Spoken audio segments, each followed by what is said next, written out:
বন্ধুরা, আর একটা নিম্নচাপ আসার কিন্তু সম্ভাবনা তৈরি হয়ে রয়েছে, সেরকমই দেখা যাচ্ছে। দেখুন, আমরা যদি ঠিক 25 তারিখ নাগাদ পৌঁছে যাই, তাতে করে দেখা যাবে যে ওটা বঙ্গোপসাগর জুড়ে কিন্তু একটা নিম্নচাপ তৈরি হবে। তবে এই নিম্নচাপটা তৈরি হলেও পশ্চিমবঙ্গ বা বাংলাদেশের দিক দিয়ে কোনো রকম প্রভাব পড়বে না, কিন্তু পরোক্ষভাবে একটা প্রভাব পড়বে। সেটা কীরকম না, মোটামুটিভাবে ঠান্ডা পড়ে গেছে, কিন্তু আরও জাঁকিয়ে ঠান্ডাটা পড়বে। অর্থাৎ 24 তারিখ বা 25 তারিখের পর থেকে কিন্তু একটা জাঁকিয়ে আবার ঠান্ডা পড়ে যাবে। তো আমরা এই মুহূর্তে দেখে নেব যে কি অবস্থা রয়েছে। দেখুন, আমরা দেখছি যে এটা 24 তারিখ বা 25 তারিখের অবস্থা এরকম একটা হতে পারে। বঙ্গোপসাগরে একেবারে যদি আমরা আন্দামান নিকোবর দ্বীপপুঞ্জের কাছাকাছি যাই, সেই সমস্ত এলাকার দিক দিয়ে, এবং এইখানে কাছাকাছি বলতে পারেন তামিলনাড়ুর কাছাকাছি এই অবস্থান করবে একটা নিম্নচাপ, সেরকম তো অবস্থান তৈরি হয়ে রয়েছে। তবে এই মুহূর্তে কিন্তু কোনো রকম নিম্নচাপ নেই কোথাও, এবং আগামী কয়েকটা দিনেও কোনো রকম নিম্নচাপ আসার সম্ভাবনা কিন্তু নেই। আমরা তাকাবো ডাইরেক্ট বৃষ্টির দিকে। বৃষ্টির দিকে যদি আমরা তাকাই, যে বৃষ্টি কি রয়েছে আদৌ, আমরা দেখছি। দেখুন, যদি আমরা তাকাই, কোথাও কিন্তু এই মুহূর্তে বৃষ্টিপাতও সেভাবে পাওয়া যাচ্ছে না। উত্তরবঙ্গে একটু আধটু হয়তো বৃষ্টিপাত রয়েছে দার্জিলিং এর সাইডে। আমরা দেখছি যেটা, দেখুন, দার্জিলিং এর দিক থেকে হালকা 2-1 পয়সা বৃষ্টিপাতের সম্ভাবনা রয়েছে। এছাড়া কিন্তু সেভাবে কোথাও কোনো রকম বৃষ্টিপাত আমরা পাচ্ছি না। তো আমরা একটু এগিয়ে যাব এবং দেখবো যে আর কি সম্ভাবনা রয়েছে, কোথাও কোনো রকম বৃষ্টিপাত পাচ্ছি কিনা। যদি আমরা আস্তে আস্তে একটু এগিয়ে যাই, তাতে করে যেটা দেখা যাচ্ছে, মোটামুটি আজকে যেটুকু বৃষ্টিপাত রয়েছে দার্জিলিংয়ে রয়েছে। এছাড়া কিন্তু আমরা সেভাবে অন্যান্য কোনো এলাকাতেই বৃষ্টিপাত আমরা পাচ্ছি না। আমরা 17 তারিখে প্রবেশ করে গেছি, 17 তারিখে সকালের দিকে রয়েছি, তাতে করেও দেখা যাচ্ছে যেটা কোথাও কিন্তু সেভাবে কোনো রকম বৃষ্টিপাত সকাল পর্যন্ত কোথাও পাওয়া যাচ্ছে না। আমরা আরেকটু এগিয়ে যাবো এবং দেখবো, এবং আমরা আলিপুর আবহাওয়া দপ্তরের রিপোর্টের দিকেও নজর রাখবো যে আলিপুর আবহাওয়া দপ্তর কি বলছে, যেরকম শুষ্ক শুকনো আবহাওয়া যাবে নাকি আবার বৃষ্টি শুরু হবে, কতদিন পরে বৃষ্টি শুরু হবে, সবটাই জেনে নেবো। দেখুন, আমরা পুরো 17 তারিখের প্রায় সন্ধে পর্যন্ত চলে গেলাম, তাতে করে দেখা যাচ্ছে যেটা দার্জিলিংয়ের দিক থেকে একটু একটু বৃষ্টিপাত পাওয়া যাচ্ছে। বাকি অন্যান্য কিন্তু কোথাও সেভাবে বৃষ্টিপাত আমরা পাচ্ছি না। তার একটু এগিয়ে যাবো, আর দেখবো যে আর কি সম্ভাবনা রয়েছে। দার্জিলিং গ্যাংটকের সাইডে বৃষ্টিপাত রয়েছে, বাকি অন্যান্য এলাকায় কোথাও আমরা বৃষ্টিপাত পেলাম না।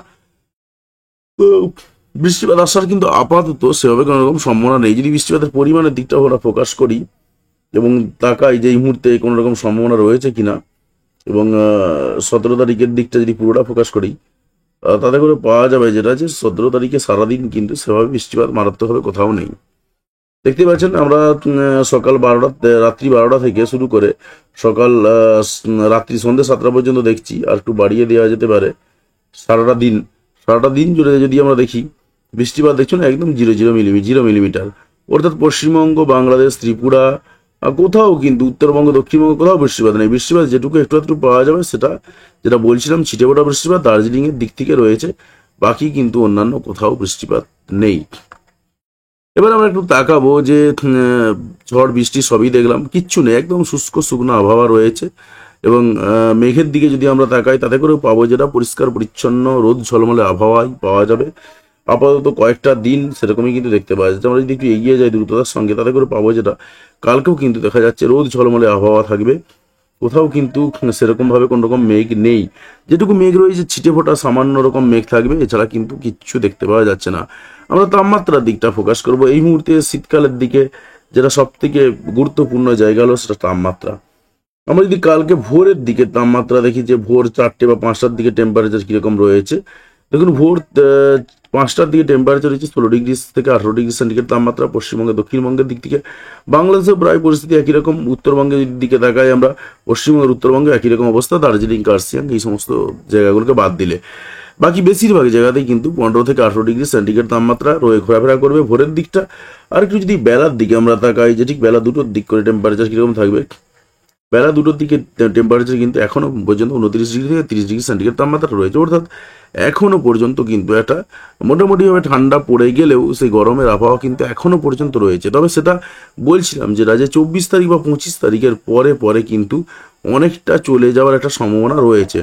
অর্থাৎ 25 তারিখ নাগাদ কিন্তু একটু জাঁকিয়ে ঠান্ডা পড়ে যাওয়ার সম্ভাবনা রয়েছে। যদিও 35 তারিখ 29 ডিগ্রি 28 ডিগ্রি দেখাচ্ছে এখন, তো এটা সম্ভাবনা রয়েছে একটা। ভোরের দিকে টেম্পারেচার আরও কমে যাবে। আমরা আলিপুর আবহাওয়া দপ্তরের রিপোর্টের দিকে দেখাবো। প্রথমেই আসছি নর্থ বেঙ্গলের রিপোর্টে।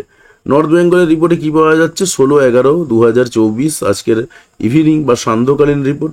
সান্ধ্যকালীন রিপোর্ট অনুসারে আমরা পাচ্ছি যেটা 20 তারিখে হালকা থেকে মাঝারি বৃষ্টিপাতের সম্ভাবনা রয়েছে। হালকা থেকে মাঝারিও বলবো না, হালকা বৃষ্টিপাতের সম্ভাবনা রয়েছে, তার সঙ্গে বাজ পড়ার সম্ভাবনা রয়েছে 2-1টা জায়গাতে, কোথায় না দার্জিলিংয়ে।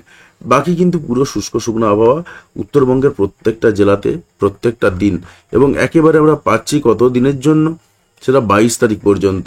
আর যেটা টুকটাক বৃষ্টিপাত দেখলাম সেই বৃষ্টিপাতটাকেও কিন্তু ধরা হচ্ছে না, তো একদম সামান্য পরিমাণে বৃষ্টিপাত। সতর্কতা কিন্তু এই মুহূর্তে কোথাও কোনো রকম সতর্কতা নেই।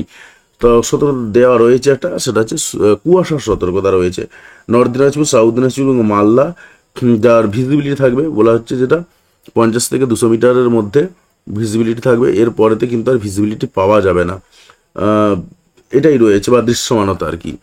আবার যদি একটু উত্তরবঙ্গের দিকে তাকান, দক্ষিণবঙ্গের দিকে যদি তাকাই, সেখানেও কিন্তু পাওয়া যাচ্ছে এটা 16/11/2024 ইভিনিং বা সান্ধ্যকালীন রিপোর্ট অনুসারে 22 তারিখ পর্যন্ত একেবারে শুষ্ক শুকনো আবহাওয়া পশ্চিমবঙ্গের দক্ষিণবঙ্গের প্রত্যেকটা জেলাতে দেওয়া রয়েছে।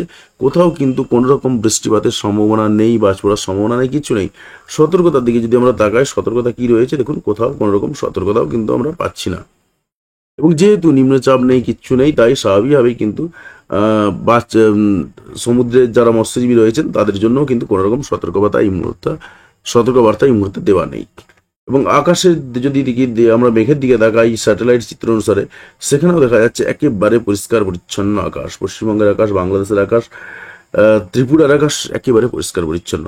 তো আপাতত বলা যেতে পারে এই মুহূর্তে আবহাওয়ার বিশাল কিছু নেই, যে কারণে বলতে মাঝে মধ্যে একটু গ্যাপ আপ হয়ে যাচ্ছে, ভিডিও দেওয়া হচ্ছে না। তবে সাথে থাকবেন সঙ্গে, কারণ যখন দেখবেন যে ইভেন্ট পাওয়া যাবে যে হ্যাঁ বৃষ্টি জলঝড় আসার একটা সম্ভাবনা রয়েছে, তখন অবশ্যই ভিডিও প্রত্যেক দিনকার মতন দেবো। আদারওয়াইজ বলতে পারেন মাঝে মধ্যে 2-1টা দিলাম, কারণ এই মুহূর্তে কিন্তু কিছু নেই। আপাতত শুষ্ক শুকনো আবহাওয়ায় যাবে সব দিনের জন্য, সেরকমই দেখা যাচ্ছে। তো আমি আশা করছি আপনারা আমার সাথে থাকবেন এবং প্রত্যেক দিন যেভাবে চ্যানেল দেখছেন, ভিডিওগুলো দেখছেন, সেভাবে দেখতে থাকবেন। তো যদি চ্যানেলে নতুন হয়ে থাকেন, সেক্ষেত্রে অতি অবশ্যই চ্যানেলটা সাবস্ক্রাইব করে নেবেন এবং পাশে আসা বেল বাটনটি অবশ্যই প্রেস করবেন পরবর্তী সময় ভিডিও নোটিফিকেশন পাওয়ার জন্য। আর আপনি যদি ইতিমধ্যে সাবস্ক্রাইব করে থাকেন, তাহলে আপনাকে অসংখ্য ধন্যবাদ। তো ভিডিওতে লাইক দিয়ে আমাদের উৎসাহ বাড়াবেন এবং বন্ধুদের সঙ্গে ভিডিওগুলি শেয়ার করতে কোনোভাবেই ভুলবেন না। ভিডিওটি দেখার জন্য আপনাকে অসংখ্য ধন্যবাদ।